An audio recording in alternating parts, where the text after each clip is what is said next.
Now, lifeadministration.com presents the Life Administration Podcast. Here are your hosts, Leslie Loftus and Ryan Taylor.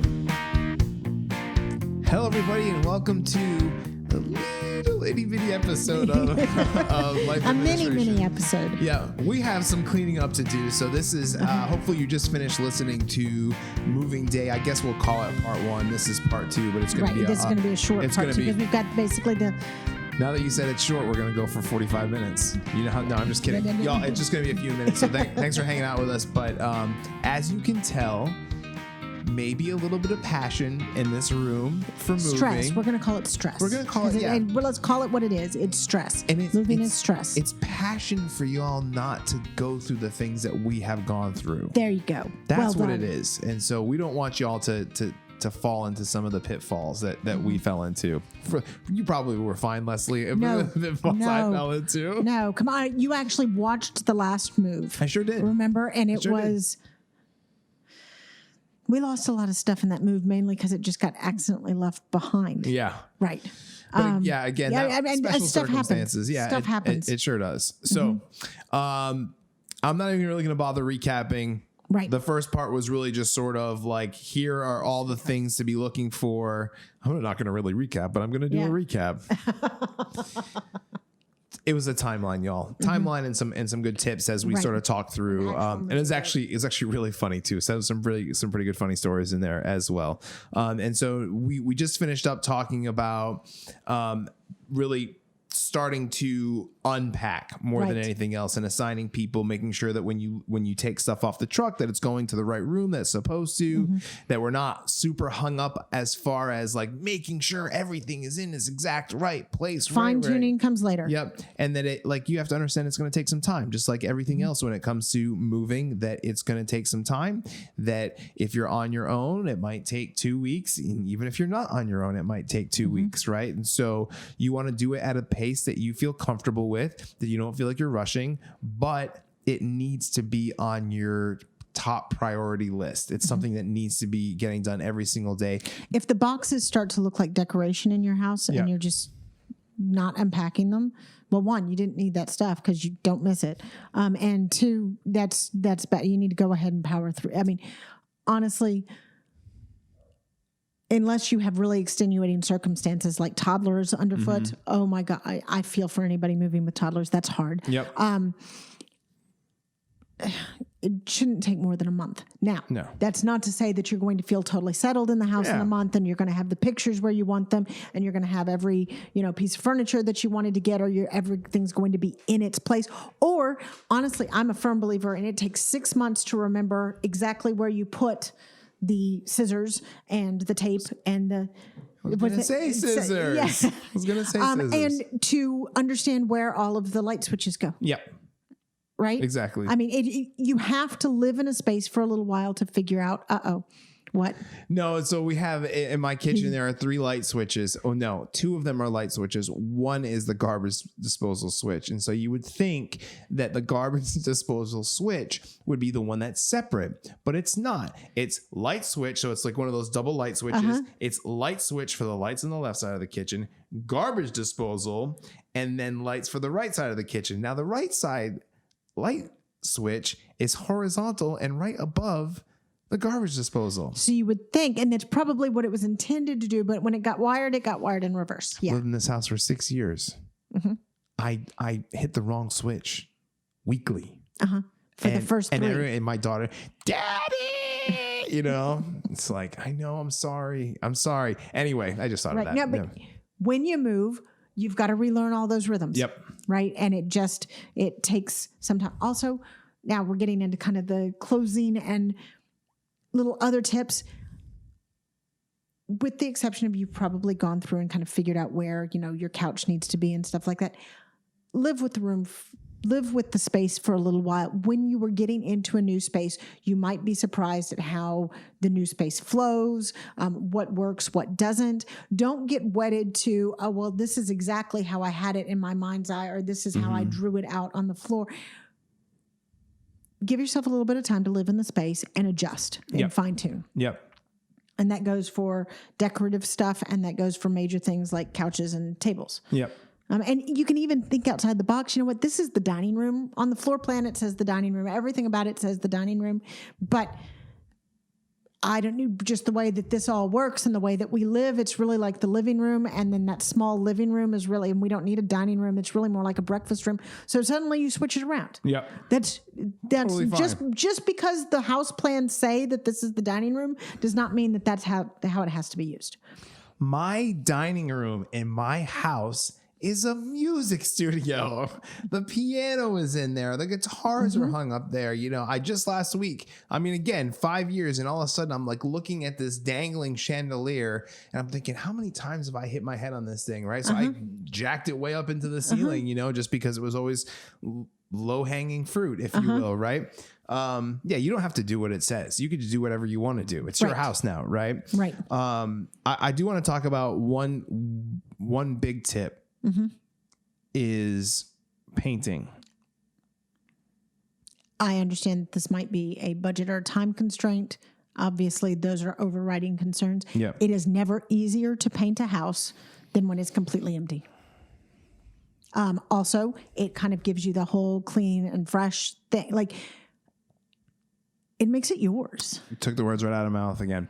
It absolutely does. When we moved into our house, we had, and it's funny because we just looked at the pictures that we bought the house off of, basically. Like, you can still go on Zillow or whatever and still see. And I look at that house and how it was set up, and I look at our house and the way that we've painted it, and the paint really is the number one thing. And it's such a big difference. Paint is part of your personality, right? It's part of, you know, and of all the house fixes, it's really the cheapest. It really is. You know, it's the easiest to do yourself. Yep. And again, like you got tape, you probably got tarps and trash and things like that from the move.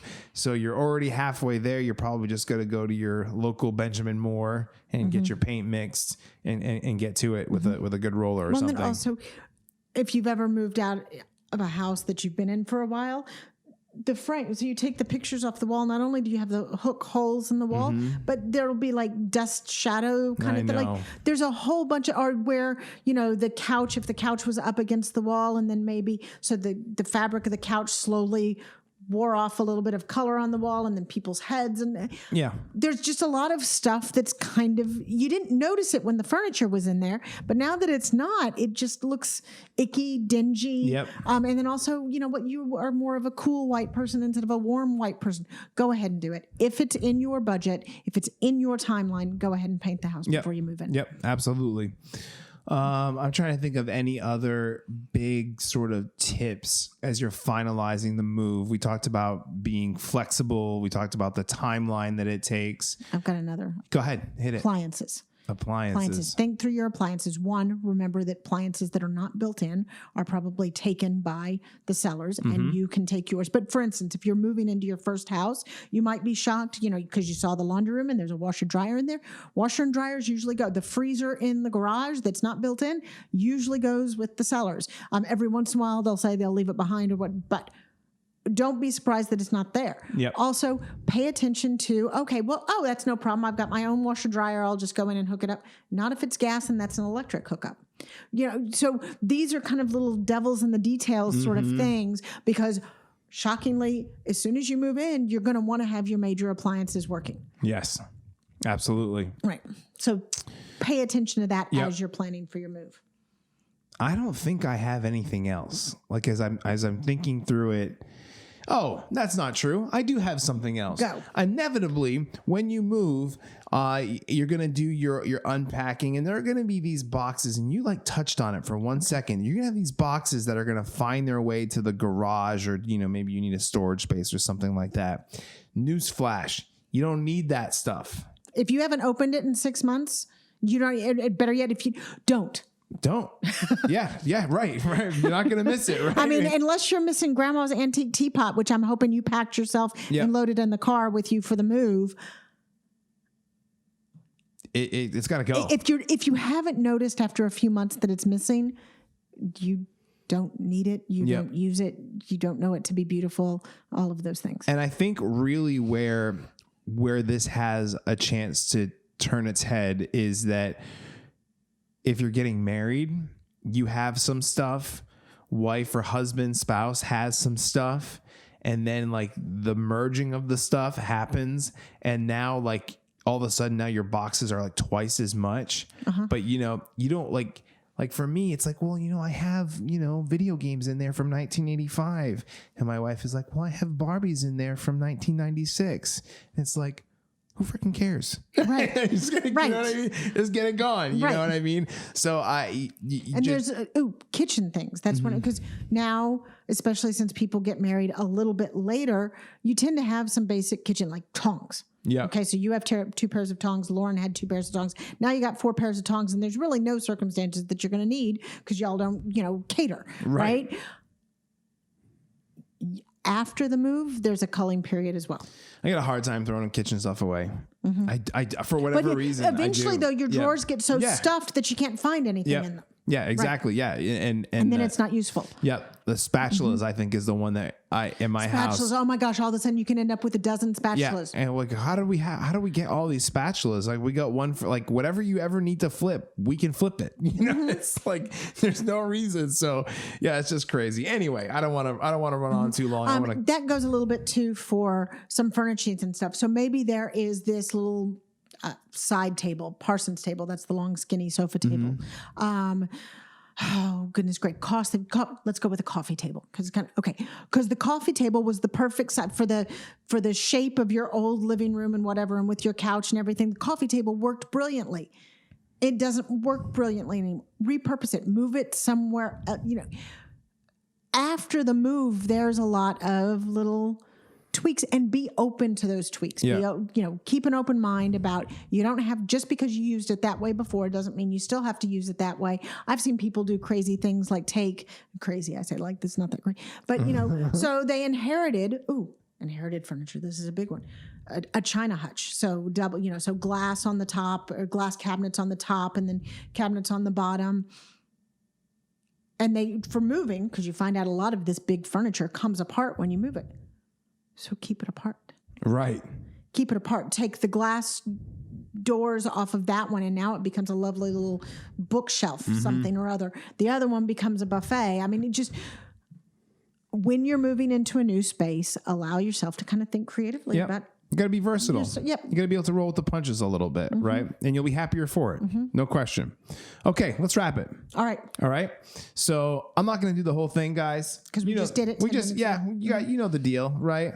Just give us the likes, give us the comments, give us the ratings. Say hi to us on Twitter. Say hi, yeah. Thanks for listening. Thanks for listening. Hopefully you found this entertaining. And I mean, I never thought I was going to get so riled up about moving. It's a reason it's number 2 on the most stressful list. Yeah, the working title I have is Moving Day, just for to have something in here. And it's crazy, man. Super fun though. So that was great, Les. Excellent. Hope we were helpful. As always, if you have any questions, send us an email at Ryan at Life Administration or Leslie at Life Administration. Or mailbag at Life Administration. Or mailbag. I forgot. Honestly, you could put something at Life Administration. It'll probably come to us. No, I'm just kidding. Anyway, guys, thanks so much for listening. Hope you have a wonderful day. I've been Ryan Talon. And I have been Leslie Loftus. And y'all have been, I'm going to say it, awesome. Holy cow! All right, guys, we'll see you later.